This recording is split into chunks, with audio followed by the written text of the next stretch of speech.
నమస్తే, welcome to Aadya TV. నేను మీ స్వర్ణ. ప్రస్తుతం మనతో పాటు ఉన్నారు వైఎస్ఆర్టీపీ ప్రచార కమిటీ అధ్యక్షులు నీలం రమేష్ గారు. నమస్తే అండి రమేష్ గారు. రమేష్ గారు, తెలంగాణలో ప్రతిపక్షమే లేదు అంటూ అధికార పక్షం చెప్పుకుంటుంది, TRS BRS. Like first of all మీరు ఏం చెప్తారు? ఫస్ట్ ఆఫ్ ఆల్ మీరు అడిగిన ప్రశ్నలోనే మనకు చాలా కన్ఫ్యూజన్ ఉంది. మీరు అడుగుతూ మీరే టీఆర్ఎస్ బీఆర్ఎస్ అని అంటా ఉన్నారు. అంటే ఇదే కన్ఫ్యూజన్ ఎంటర్ తెలంగాణ రాష్ట్రంలో ఉంది. టీఆర్ఎస్ బీఆర్ఎస్ గా మారింది కాబట్టి రాష్ట్రానికి సంబంధించి టీఆర్ఎస్ అని సంబోధించారు. అదే జాతీయ రాజకీయాలు బీఆర్ఎస్ మేము తప్పనట్లా. అంటే ఆ కన్ఫ్యూజన్ చెప్తా ఉన్నాను. ఆ కన్ఫ్యూజన్ ఎలా ఉంది అంటే ఎంటైర్ తెలంగాణ రాష్ట్రంలోనే కన్ఫ్యూజన్ ఉంది. మీరు అన్నట్టు ప్రతిపక్షం లేదనుకోవడం అది వాళ్ళ మూర్ఖత్వం. ప్రతిపక్షం అనేది లేకపోతే ఈరోజు ఎన్ని ఉద్యమాలు జరుగుతూ ఉన్నాయి, ఆయన ఎంత అణచివేసినా ఇన్ని పార్టీలు ముందుకు వస్తూ ఉన్నాయి, అందరు నడుస్తూ ఉన్నారు. ప్రతిపక్షం అనేది చాలా గట్టిగా ఉంది. కానీ ప్రతిపక్షంలో ముందెవరు ఉండేది ఇంపార్టెంట్. ఆ ప్రతిపక్షంలో ముందున్న వ్యక్తే షర్మిల గారు. ఎందుకు అంటే మా పార్టీ కొత్త పార్టీ అయినా 1.5 year ఆల్మోస్ట్ 2 years దగ్గరకు వస్తూ ఉంది. ఈ సమయంలో 1.5 yearలో మేము 254 రోజులు పాదయాత్ర చేసాం. రైతు దీక్షలో ఒక 10 చేసాం. అదే రకంగా మాట ముచ్చట అనే ప్రోగ్రామ్ ఉంటుంది. అంటే ప్రతి ఊర్లో వెళ్ళి మాట్లాడినప్పుడు ఈవినింగ్ మాట్లాడే రచ్చబండలతో ప్రోగ్రామ్ ఉంటుంది. అవి ఒక 44 చేసాం. ఇలా మేము చేస్తూ ఉన్నాం. మాతో పాటు ఇంకా పాపం ఎంతమంది అపోజిషన్ పార్టీ వాళ్ళు చేస్తూ ఉన్నారు. అది లేదనుకోవడం కేసీఆర్ మూర్ఖత్వం. అది తప్ప అనుకోవట్లేదు. ఓకే.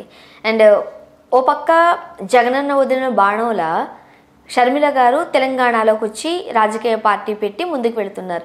ఎందుకు తెలంగాణలోనే వచ్చారు అనేది కూడా చాలామంది వేస్తున్న ప్రశ్న. దీనికి వైఎస్ఆర్టీపీ ఏం సమాధానం చెప్తుంది? చాలా క్లియర్ సమాధానం అండి. భలే ఉన్నారు మీరు. ఎందుకంటే కరోనా టైంలో మా పార్టీ ఎప్పుడు పెట్టిందని ఇంపార్టెంట్.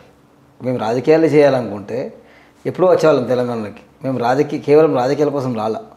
కరోనా టైంలో ఈ కేసీఆర్, దుష్ట కేసీఆర్ రాష్ట్ర ప్రజలను వదిలేసి పట్టించుకోలేని పరిస్థితిలో, ఏమి హెల్ప్ చేయలేని పరిస్థితిలో ఆ రోజు షర్మిల గారు తెలంగాణ మెచ్చిన నాయకుడు, తెలంగాణ నచ్చిన నాయకుడు, తెలంగాణ ప్రజలు అంటే రాజశేఖర రెడ్డి గారు చనిపోయినప్పుడు అందరికంటే ఎక్కువ ఉమ్మడి రాష్ట్రంలో తెలంగాణ ప్రజలు చనిపోయారు.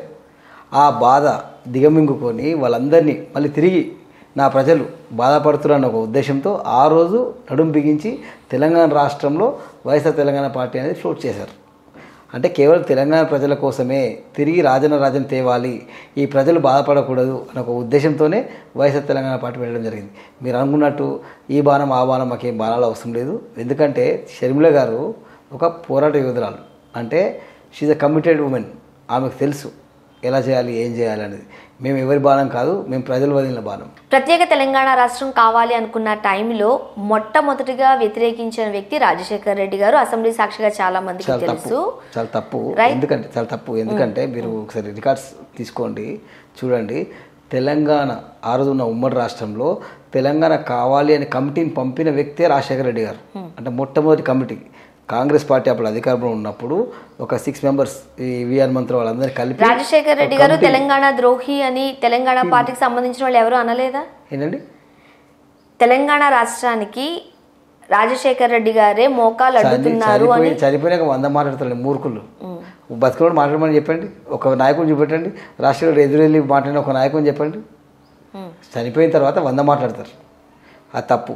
ఇంకోటి ఏంటంటే రాజశేఖర రెడ్డి గారు మీరు చూసినట్టయితే జలయజ్ఞం కానీ ఇవన్నీ చూసినట్టయితే తెలంగాణ రాష్ట్రం చేసిన ఫలితాలు ఎక్కువ.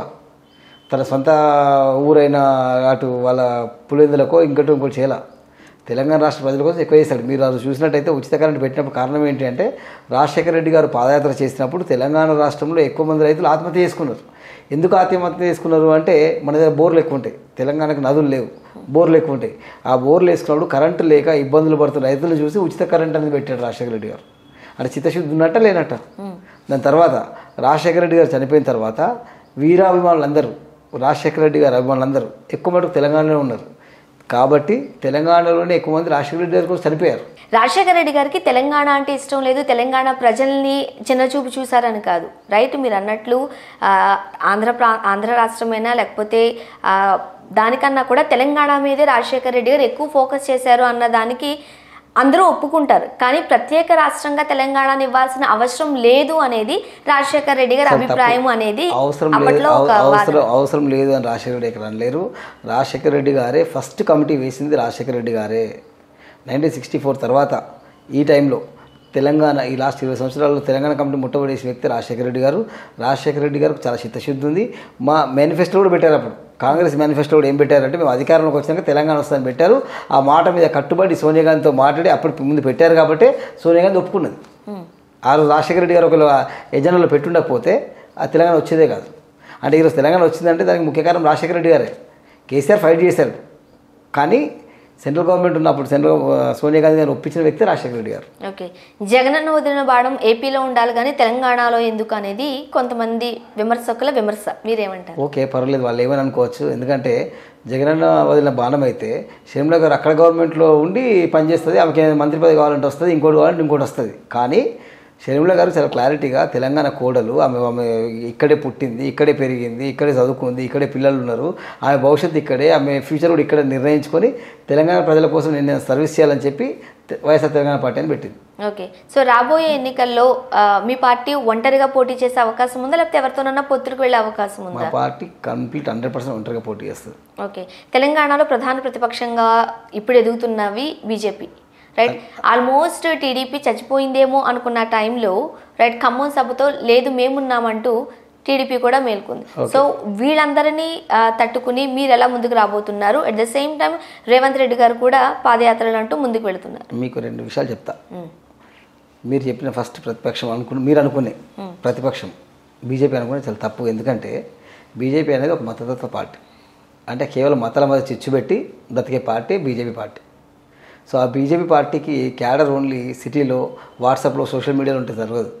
గ్రౌండ్లో ఉండాలి, ఇంట్లో ఉండాలి, మన ఇంట్లో అభిమానించే వాళ్ళు ఉండాలి. వైఎస్ రాజశేఖర రెడ్డి గారి అభిమానులు ప్రతి ఇంట్లో ఉన్నారు.